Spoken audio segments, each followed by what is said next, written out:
إن الحمد لله نحمده ونستعينه ونستغفره ونعوذ بالله من شرور أنفسنا ومن سيئات أعمالنا من يهده الله فلا مضل له ومن يضلله فلا هادي له وأشهد أن لا إله إلا الله وحده لا شريك له وأشهد أن محمدًا عبده ورسوله أرسله بالحق بشيرًا ونذيرًا صلى الله تعالى عليه وعلى آله وصحبه وسلم أما بعد فيا أيها الناس إن أحسن الحديث كتاب الله وأحسن الهدي هدي محمد صلى الله عليه وسلم وشر الأمور محدثاتها وكل محدثة بدعة وكل بدعة ضلالة وكل ضلالة في النار اللهم صل على محمد وعلى آل محمد كما صليت على إبراهيم وعلى آل إبراهيم إنك حميد مجيد اللهم بارك على محمد وعلى آل محمد كما باركت على إبراهيم وعلى آل إبراهيم إنك حميد مجيد أما بعد فأعوذ بالله السميع العليم من الشيطان الرجيم من همزه ونفخه ونفثه بسم الله الرحمن الرحيم فأما من أعطى واتقى وصدق بالحسنى فسنيسره لليسرى بس جس شخص نے اللہ کے راستے میں خرچ کیا اور تقوی کی نعمت سے سرفراز ہوا، تقوی اختیار کیا، سچی اور کھری بات کی تصدیق کی، ہم اس کے لیے اچھائیوں اور نیکیوں کے راستے آسان کر دیتے ہیں۔ صدق اللہ مولانا العظیم وبلغنا رسولہ النبی الکریم الامین رب اشرح لی صدری ویسر لی امری واحلل عقدۃ من لسانی یفقہوا قولی رب زدنی علما رب زدنی فہما۔ بزرگوں، بھائیوں، دوستوں، عزیزوں، عزت و احترام کے لائق اسلامی روحانی ماؤں، بہنوں، بیٹیوں، اللہ پروردگار عالم کی حمد و ثنا، تعریف و توصیف، تحمید و تقدیس، تکبیر و تحلیل اس قدر ہو جس قدر اس کی ذات کو لائق ہو۔ بے پناہ، بے انتہا عقیدت مندانہ درود و سلام امام المرسلین سید الاولین والآخرین رحمت للعالمین جناب محمد الرسول اللہ صلی اللہ علیہ وآلہ وصحبہ وسلم کی ذات اقدس و اطہر پہ عقیدت مندانہ درود و سلام۔ صاحبوں، ساتھیوں، اللہ پروردگار عالم جو خالق کے کائنات ہے اور اس نے ہمیں اپنی سب سے بہترین مخلوق اشرف المخلوقات میں پیدا فرمایا، پھر اس کائنات کا نظام چلانے کے لیے انسان کو رب کی طرف ملانے کے لیے، جو انسان بنیادی طور پر جنت سے نکلا تھا، جس کا گھر اصل میں جنت ہے، اس گھر تک کا راستہ دکھانے کے لیے اس نے رہنماؤں کا بندوبست بھی آپ فرمایا، جنہیں شریعت کی زبان میں انبیاء و رسول کہتے ہیں۔ پھر اس کا اپنا ایک نظام ہے، ان میں بھی اس نے کچھ الگ سے قدر و منزلتیں رکھی۔ تلک الرسل فضلنا بعضهم علی بعض، بعض کو بعض پہ فوقیت عطا فرمائی، اور حضرات ذی وقار ان میں سب سے آخر پہ آنے والے خاتم النبیین، ہمارے پیر و مرشد، کونین کے وہ سردار، انبیاء کے سردار، اماموں کے امام، انبیاء کے امام، جناب محمد الرسول اللہ صلی اللہ علیہ وسلم صرف ختم نبوت کا تاج پہن کر نہیں آئے، بلکہ اسلام اور دین کی تکمیل اور اتمام بھی آپ پہ فرمایا۔ الیوم اکملت لکم دینکم واتممت علیکم نعمتی ورضیت لکم الاسلام دینا۔ یہ میرے پروردگار کے اپنے فیصلے ہیں۔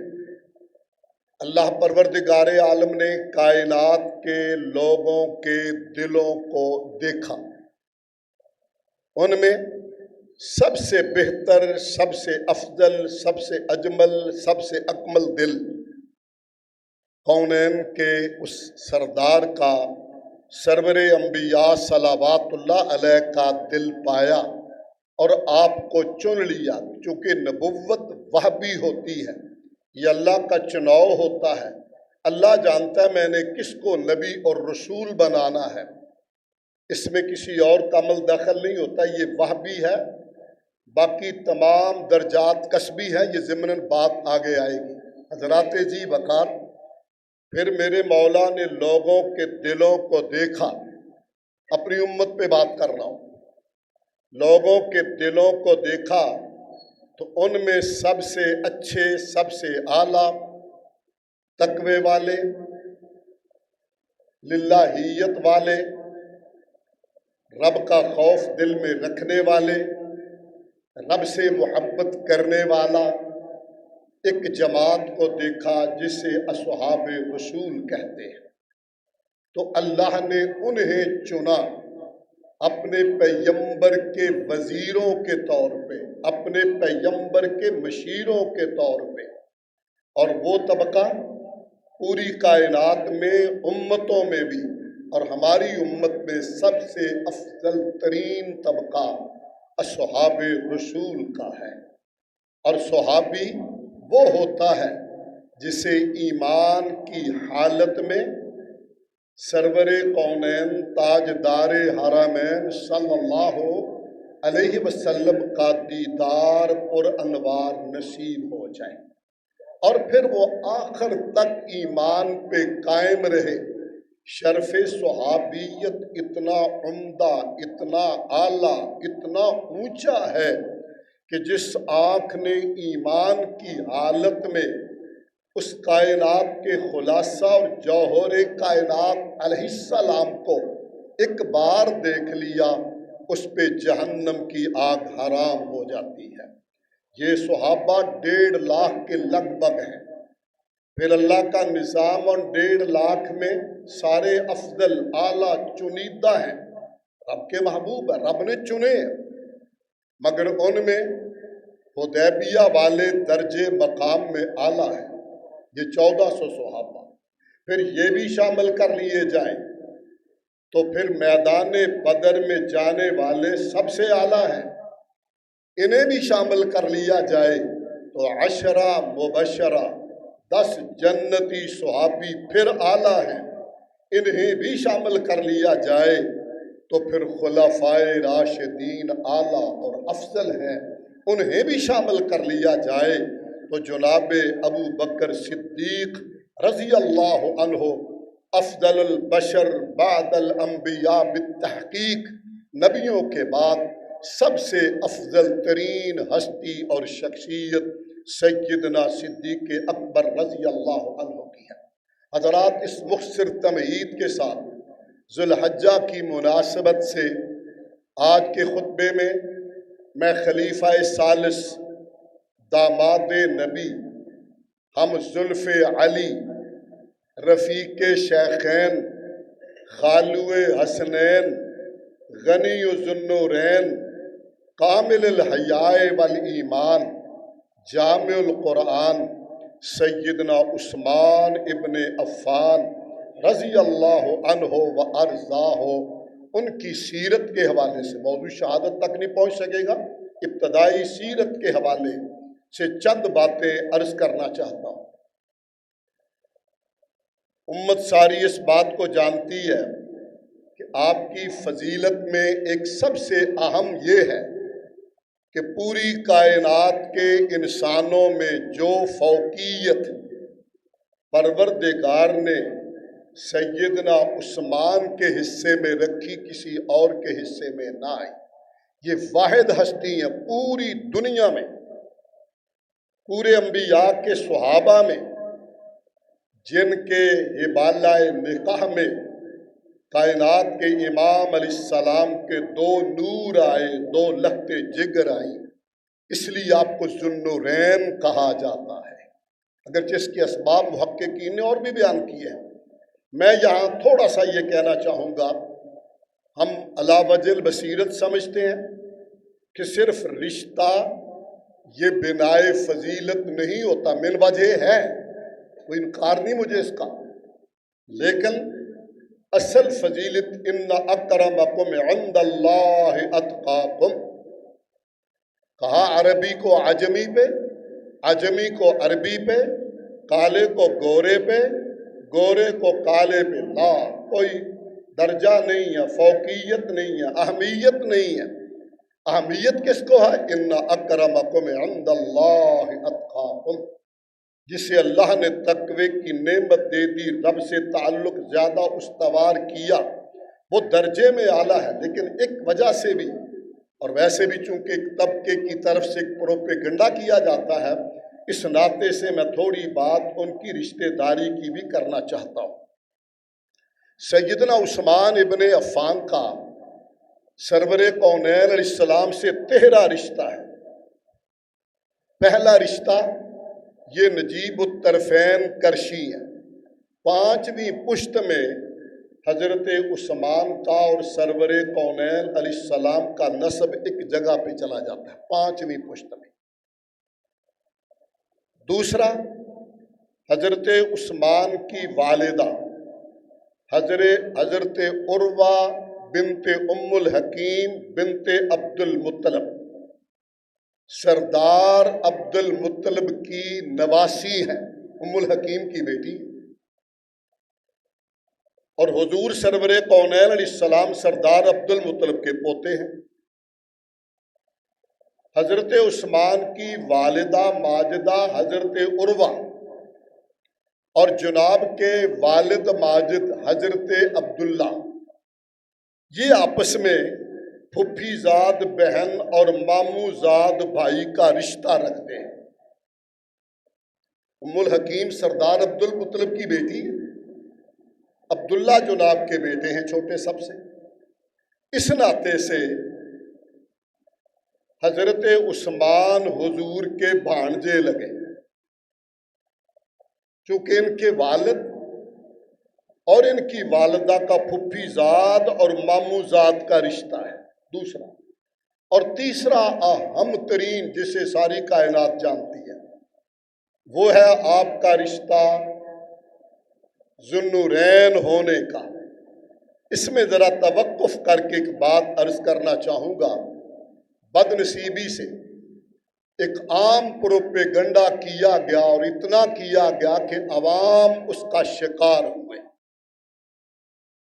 کہ سیدہ خدیجۃ الطاہرہ رضی اللہ عنہ کے بطن سے آپ کی صرف ایک بیٹی ہے، یہ پروپیگنڈا ہوا۔ جبکہ حقائق یہ نہیں ہے. جھوٹ بولتے ہوئے یہ بھی نہیں دیکھا گیا کہ ان کی بڑی تاریخ اور حدیث کی کتابوں میں حوالے موجود ہیں. سرور کونین علیہ السلام کے صلب سے اور سیدہ طاہرہ خدیجہ کے بطن سے 4 بیٹیاں ہیں جناب کی. سیدہ زینب، سیدہ رقیہ، سیدہ ام کلثوم اور سیدہ فاطمۃ الزہرا رضی اللہ عنہن. حضرت زینب کا رشتہ تو اپنے ہی خاندان میں پہلے ہو چکا تھا. آپ کی دوسری درمیان والی 2 بیٹیاں حضرت رقیہ اور ام کلثوم، ان کا نکاح ہوا آپ کے حقیقی تایا کہتے ہیں، ہم اردو میں چچا ہی کہتے ہیں، سردار ابو لہب کے بیٹے عتبہ اور عتیبہ کے ساتھ رخصتی نہیں ہوئی. اسی دوران میں ان کی کرتوتوں کی وجہ سے سورۃ تبت یدا نازل ہوئی. سردار ابو لہب جو حقیقی آپ کا چچا، ماں سے بھی حقیقی ہے، 3 بھائی حقیقی ہیں، سردار عبداللہ، سردار ابو لہب اور سردار ابو طالب. ایک ماں سے بھی ہے، ایک باپ سے بھی ہے، حقیقی بھائی ہیں. انہوں نے اپنے بیٹوں کو بلا کے عتبہ عتیبہ کو کہا کہ محمد صلی اللہ علیہ وسلم کی بیٹیوں کو طلاق دے دو. صاحب اولاد لوگ موجود ہیں، مجھے بھی بڑا ادراک ہے کہ بیٹی اور باپ کا، بیٹی اور ماں کا رشتہ کیا ہوتا ہے، کتنی نزاکتوں کا حامل ہوتا ہے. مطلب تھا حضور کو اذیت پہنچانا، دکھ دینا، درد دینا. چنانچہ انہوں نے طلاق دے دی. شاید یہ بھی ایک اہم اور عجوبہ واقعہ ہے. اتنے رنجیدہ تھے آپ نے بد دعا کر دی تھی، اللہ اس کو موت نہ آئے جب تک جنگل کا درندہ اسے نچوڑ کر نہ مار دے. بیٹی کا رشتہ بڑا اہم ہوتا ہے، مگر اللہ کا اپنا نظام، اس کے اپنے فیصلے. جو ہی طلاق ہوئی تو حضرت عثمان نے حضرت رقیہ کے نکاح کا پیغام بھجوایا، جیسے رشتے ہوتے ہیں. اسے قبول کر لیا گیا اور سیدہ رقیہ رضی اللہ عنہا حضرت عثمان کے نکاح میں آ گئی.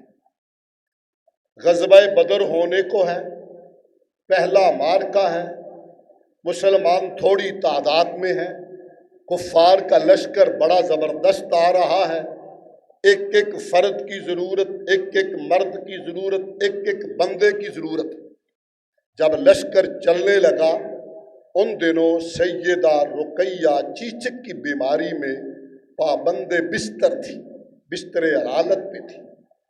آپ نے فرمایا عثمان آپ مڑ جاؤ، چلے جاؤ، اپنی بیوی میری بیٹی کی تیمارداری کرو، خیال کرو.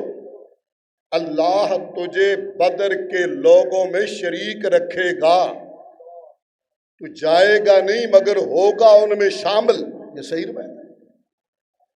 چنانچہ حضرت عثمان رہ گئے.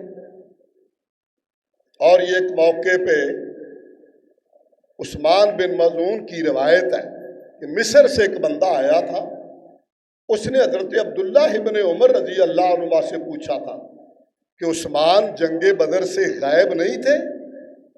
کہا ہاں غائب تھے، مگر تجھے یہ نہیں پتا؟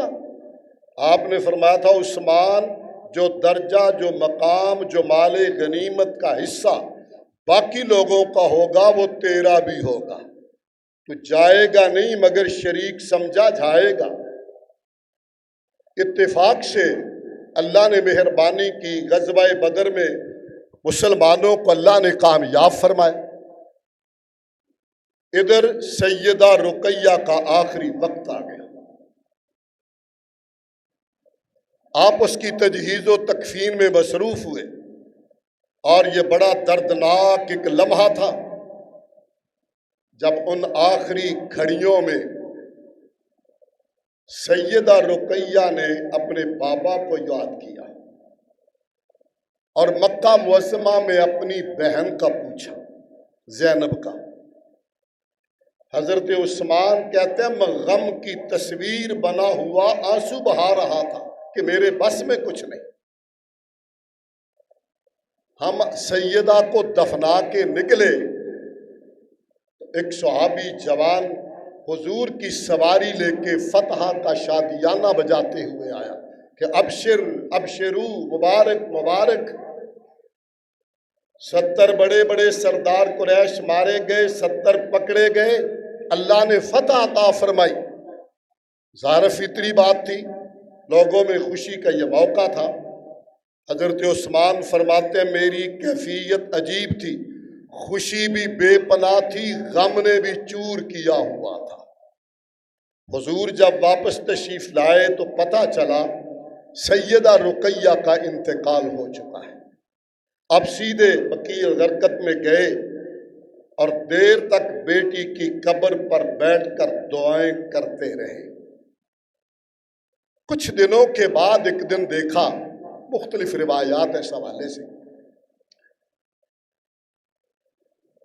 ایک نے تو لکھا مسجد میں ستون کے ساتھ تھے، بعد نے کہا ایک اور جگہ پہ دیکھا حضرت عثمان کو حضور صلی اللہ علیہ وسلم نے پریشان غم کی تصویر میں۔ کہا عثمان خیر ہے، پریشان ہو، کیوں رو رہے ہو، کیا ہوا ہے؟ کہا میرے ماں باپ آپ پہ قربان حضور، میرے جیسا مصیبت زدہ کون ہوگا؟ آپ کا نور جگر، لخت جگر سیدہ رقیہ کا انتقال ہو گیا ہے اور آپ سے میرا وہ عظیم دامادی کا رشتہ ٹوٹ گیا ہے۔ آپ نے فرمایا عثمان ادھر تم بات کر رہے ہو، ادھر آسمان سے جبرائیل بھی میرے پاس آ گیا ہے اور پیغام لایا رب کا کہ پیارے ہم نے ام کلثوم کا نکاح آسمان پہ عثمان کے ساتھ کر دیا ہے، تو بھی زمین پہ کر دے۔ یہ وہ منفرد اعزاز حضرت عثمان کا، پہلے سرور کونین علیہ السلام ام المومنین سیدہ زینب بنت جہش رضی اللہ عنہا، وہ چونکہ منہ بولے بیٹے سے رشتہ کروایا تھا، معاشرے سے ڈر رہے تھے، اللہ نے فرمایا جبرائیل کے ذریعے ہم نے زینب سے آپ کا نکاح پڑھ دیا ہے، آپ بھی پڑھ لیں۔ یہ اعزاز کائنات کے امام علیہ السلام کا تھا اور اس اعزاز میں رب نے حضرت عثمان کو شریک کیا۔ ام کلثوم کا نکاح پہلے آسمان پہ ہوا، پھر زمین پہ ہوا۔ جب سیدہ ام کلثوم کا انتقال ہو گیا آپ نے فرمایا تھا، مختلف روایتیں ہیں، مختلف تعداد ہے، خلاصہ عرض کرتا ہوں، عثمان اگر میری اور بیٹیاں زندہ ہوتی یکے بعد دیگرے چلی جاتی میں تیرے نکاح میں دیتا جاتا۔ یہ کسی داماد سے بے پناہ خوش ہونے کی دلیل ہے، ورنہ ایک بیٹی فوت ہو جائے اس کا داماد کا سلوک اچھا نہ ہو تو کوئی بندہ دوبارہ رشتہ نہیں دیتا، دیا ہی نہیں۔ ایک روایت میں فرمایا 40 بیٹیاں بھی ہوتی میں یکے بعد دیگرے عثمان تیرے نکاح میں دیتا جاتا۔ اور حضرت عثمان ابن عفان وہ شخصیت ہے جو 5ویں یا 6 نمبر پہ کلمہ پڑھنے والے ہیں، اور ذہن میں رکھیے حضرت عثمان ہی ان لوگوں میں چونکہ ان کا تعلق دوستی اٹھن بیٹھن یہ صدیق اکبر کے ساتھ تھا، ابوبکر صدیق رضی اللہ عنہ۔ ظاہر ہے دوستی میں مزاج شناسی بھی ہوتی ہے، وہ قرب بھی ہوتا ہے، تو حضرت صدیق اکبر کے وصف اللہ نے عثمان میں بھی رکھے تھے۔ چنانچہ یہاں ایک بات اور کہنا چاہوں گا، اس میں تو دوسری رائے نہیں، اصحاب رسول رضوان اللہ علیہم اجمعین ان کے سینے حب رسول سے بھرے ہوئے ہوتے تھے، ان کے انگ انگ اور جوڑ جوڑ میں اللہ کی محبت کے بعد سرور کونین علیہ السلام سے والہانہ محبت اور بے پناہ عقیدت ہوتی تھی۔ مناسبت سے عرض کروں، حضرت عثمان فرماتے ہیں رضی اللہ عنہ، جس دن سے میں نے کائنات کے امام علیہ السلام کے دستے رحمت پر بیعت کی تھی، اس دن سے لے کے آج تک اپنی ہوش میں نے اپنا یہ داہنا ہاتھ اپنی پلید جگہ پہ نہیں لگنے دیا کہ یہ ہاتھ حضور کے ہاتھ مبارک میں دیا تھا۔ محبت کی یہ انتہا تھی، بلکہ یہ بھی محبت کی انتہا تھی جب بلوائیوں نے گھیرا ڈالا، 50 دن تک پانی تک بند کر دیا، اور بلوائی وہاں قابض ہو چکے تھے، جنہوں نے حسنین کریمین کا بھی خیال نہ کیا، ام المومنین پانی لے کے آئیں ان کا بھی خیال نہ کیا۔ تو ایک صحابی آئے تھے کہ 3 میری درخواستیں ہیں، آپ یا تو اجازت دے دیں، ہم دوبارہ انصار اللہ بننے کو تیار ہیں، لڑنے کو تیار ہیں، اور اطلاع دیں لوگ حج پہ گئے تھے، آس پاس کے لوگ آپ سے محبت کرنے والے ہیں، یہ 2000 سے کم لوگوں کی ٹکا بوٹی کر کے رکھ دیں گے۔ فرمایا میں وہ خلیفہ نہیں بننا چاہتا جس کی وجہ سے کلمے کی چھتری لے کر، تھے تو بلوائی، تھے تو وہ غلط، مگر چھتری کلمے کی تھی، بظاہر مسلمان کہتے تھے، میں کلمے کی چھتری لیے ہوئے لوگوں کا خون مدینہ طیبہ میں بہانا برداشت نہیں کر سکتا، جان دے سکتا ہوں۔ کہا پھر دوسری رائے یہ ہے، پیچھے سے دروازہ نکال لیں، ہم سواری پہ آپ کو مکہ معظمہ لے جاتے ہیں۔ کہا چلا جاتا، 2 سبب ہیں، ایک تو میں قرب پیغمبر حضور کا پڑوس چھوڑ کر مکہ جانے کو تیار نہیں، میری غیرت ایمانی برداشت نہیں کرتی۔ مدینہ طیبہ جس سے سرور کونین صلوات اللہ علیہ نے دعا مانگی تھی جب پانی راس نہیں آ رہا تھا، اللہم حبب الینا المدینہ، اللہ مدینے کی محبت ہمارے دلوں میں راسخ کر دے، بلکہ مکے سے بھی زیادہ کر دے۔ اور یہی سبب ہے مدینہ امن کا آج بھی گہوارہ ہے، اور ہم بحیثیت مسلمان، میں بھی ایک نہایت ادنا طالب علم، عقیدت اور محبت میں ڈوب کے ہمیشہ کہا کرتا ہوں، یاد جب مجھ کو مدینے کی فضا آتی ہے، یاد جب مجھ کو مدینے کی فضا آتی ہے، سانس لیتا ہوں تو جنت سے ہوا آتی ہے۔ اور یہ مدینہ اس دھرتی پہ ایک بستی ہے، 7 چلتے چلتے اس دھرتی پہ ایک بستی ہے، جس بستی میں وہ ایک ہستی ہے۔ حضور اس دھرتی پہ ایک بستی ہے، جس بستی میں وہ ایک ہستی ہے، جس بستی کے بسنے والوں سے میرے دل کی دنیا بستی ہے۔ حضرات کہا میں مدینہ طیبہ چھوڑ کے نہیں جانا چاہتا، مجھے وہ الفاظ یاد ہیں، آپ نے فرمایا تھا قریش کا وہ بندہ جس کی وجہ سے مکہ میں خون بہے گا، اسے آدھی دنیا کا عذاب دیا جائے گا، مجھے خوف آتا ہے، مکہ نہیں جاؤں گا، مدینہ نہیں چھوڑوں گا، جان دے دوں گا۔ کہا پھر ایسے کرو آپ کو شام لے چلتے ہیں، وہاں بڑا کنٹرولر امیر معاویہ حکمران ہے، اس کے پاس قوت بھی ٹھیک ہے۔ کہا قرب پیغمبر چھوڑ کے وہاں جانا مجھے گوارا نہیں ہے، اتنی محبت تھی۔ حضرات چلیے آگے، یاد رکھیے اللہ پروردگار عالم سے ہم روزانہ ایک دعا مانگتے ہیں فاتحہ میں، اہدنا الصراط المستقیم صراط الذین انعمت علیہم، یہ ٹکڑا مانگتے روز، اللہ صراط مستقیم کی راہ دکھا دے اور ان لوگوں کا رستہ دکھا جن پہ تو نے انعام فرمایا، منعم علیہ لوگ۔ مگر یہاں وضاحت نہیں کی انعام یافتہ کون ہے، قرآن کا کمال یہ اس کی آیات دوسری آیات کی تفسیر کرتی ہیں۔ سورہ بقرہ میں وضاحت کر دی، من یطع اللہ والرسول فاولئک مع الذین انعم اللہ علیہم من النبیین والصدیقین والشہداء والصالحین۔ 4 مراتب بتائیں جو میں نے اس وقت اشارہ کیا تھا۔ پہلا نبیوں کا یہ رب کا انتخاب ہے، یہ وہابی ہے، یہ کسی کے بس میں نہیں۔ دوسرے 3 مراتب کے آج بھی دروازے کھلے ہیں۔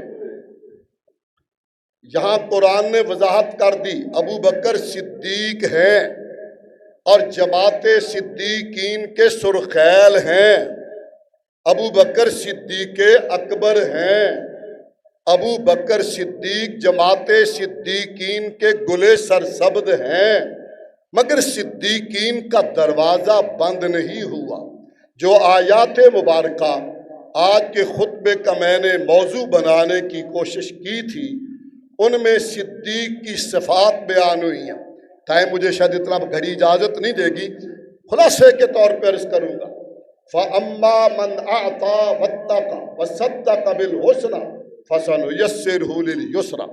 صدیق میں یہ 3 وصف ہوتے ہیں۔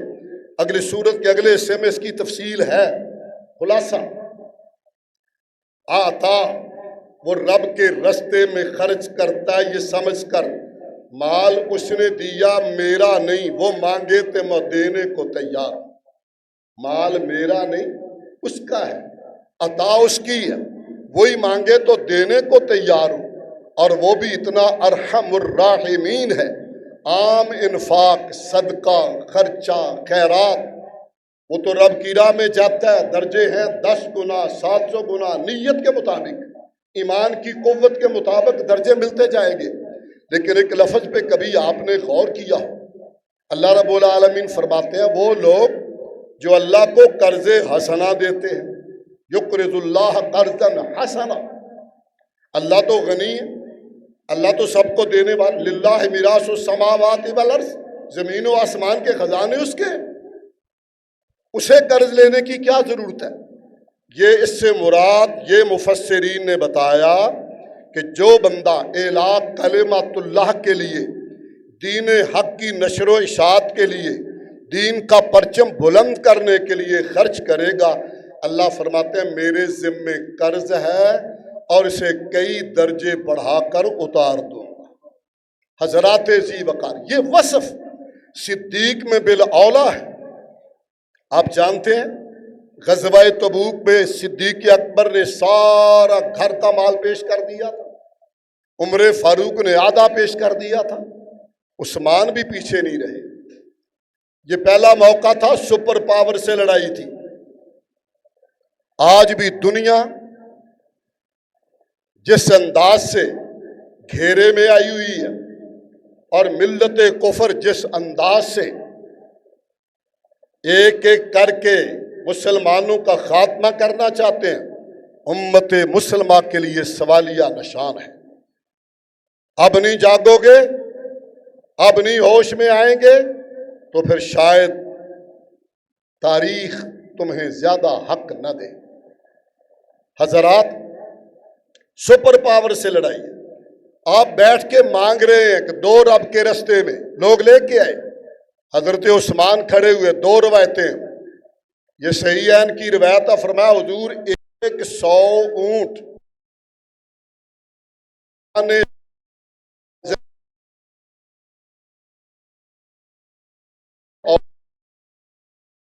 چاہیے، 300 دیے، 90 گھوڑے بھی دیے۔ آپ نے فرمایا نقد مال بھی چاہیے، سفر لمبا ہے۔ حضرت عثمان اپنے خزانچی کے پاس گئے خیمے میں، کہا 1000 اشرفی سونے کی، 1000 اشرفی سونے کی، مجھے پرانے زمانے گتھلی ہوتی تھی، نوجوانوں کو تو سمجھ نہیں گتھلی کیا ہوتی ہے، اب تو یہ بٹوا اور اگلا زمانہ اس سے بھی زیادہ موبائل میں ہی آ گیا سارا کچھ، کپڑے کے ڈالے اس میں 1000 اشرفی، اور جا کر سرور کونین علیہ السلام کی جھولی مبارک میں اس طرح ڈال دی۔ ان کی آواز چھن چھن کی آ رہی تھی. حضور اس طرح اوپر کو پھینکتے ہیں، آواز آتی ہے تو کائنات کے امام علیہ السلام کا خوشی سے چہرہ تمتما اٹھتا ہے. آپ اٹھتے ہیں اور دو طرح کے لفظ، ایک فرام ما ذر عثمان ما عمل بعد اليوم، آج کے بعد عثمان سے غلطی بھی ہوئی تو اللہ نہیں پوچھے گا. دوسری روایت اس میں آپ نے فرمایا اللہ میں عثمان سے راضی، تو بھی عثمان سے راضی ہو جا. اللہ میں عثمان سے راضی، تو بھی عثمان سے راضی ہو. وقت نہیں ہے، آپ ہر جمعے کو ایک غلام آزاد کرتے، فرماتے ہیں جس جمعے کو مس ہوتا اگلے جمعے 2 غلام آزاد کرتا. غنی کا لقب پایا، اللہ کے رستے میں بے دریغ خرچ کیا. اور دوسرا تقوی، اللہ کا خوف، اللہ کا ڈر. قبرستان جاتے آنسو نہ تھمتے، داڑھی مبارک بھیگ جاتی. پوچھنے پہ بتایا یہاں تنہائی ہوگی، کوئی ساتھ نہیں ہوگا، پہلی منزل ہے، کٹھن منزل ہے، اس لیے یہاں سے بہت خوف آتا ہے. اے اللہ ہمارے جانے والوں کی قبروں کو ٹھنڈا فرما. اور قائد محترم شیخ الاسلام حضرت علامہ سینیٹر ساجد میر رحمہ اللہ نور اللہ مرکدہ، یا اللہ ان کے درجات کو بلند فرما دے اور یہ اعمال ان کے لیے صدقہ جاریہ بنا دے. ان کی صلبی اولاد اور روحانی اولاد کو اللہ اپنے کرم سے ان کے لیے صدقہ جاریہ بنا. حضرات تیسری خوبی صدقہ بالحسنہ، سچی اور کھری بات دشمن بھی کرے تو تسلیم کرنا یہ بڑا مشکل کام ہوتا ہے. بندہ دلائل پہ دلائل دیے جاتا ہے، اپنی ہیٹی مانتا ہے کہ میں ہار جاؤں گا. اور صدیق کی خوبی یہ ہوتی ہے، حضرت عثمان میں صدیقیت کے تینوں عنصر موجود تھے اور نور شہادت بھی موجود تھا، اس لیے بھی آپ ذوالنورین تھے. اللہ پروردگار عالم اپنے فضل، کرم، احسان کے ساتھ مجھے اور آپ سب کو اصحاب رسول سے بالہانہ محبت نصیب فرمائے. چونکہ انہی ایام میں 18 ذی الحجہ کو سیدنا عثمان ابن عفان کی شہادت ہوئی تھی. ان کے لیے بھی جمیع صحابہ کے لیے دعا گو ہیں. اے اللہ وہ ہمارے لیے آئیڈیل تھے، ان کے درجات کو اور اونچا فرما دے اور حضرت میر رحمہ اللہ کی قبر کو جنت کا باغیچہ بنا دے. ہمارے جتنے عزیز رشتہ دار سامعین میں سے جو دنیا سے گئے، اللہ سب کی قبروں کو جنت کا باغ بنا دے. سب کی میزبانی فرما، سب پہ مہربانی فرما اور اپنے کرم کی برکھا برسا دے. انہیں نبیوں، صدیقوں، شہیدوں اور صالحین کا ساتھ نصیب فرما. سبحان ربک رب العزت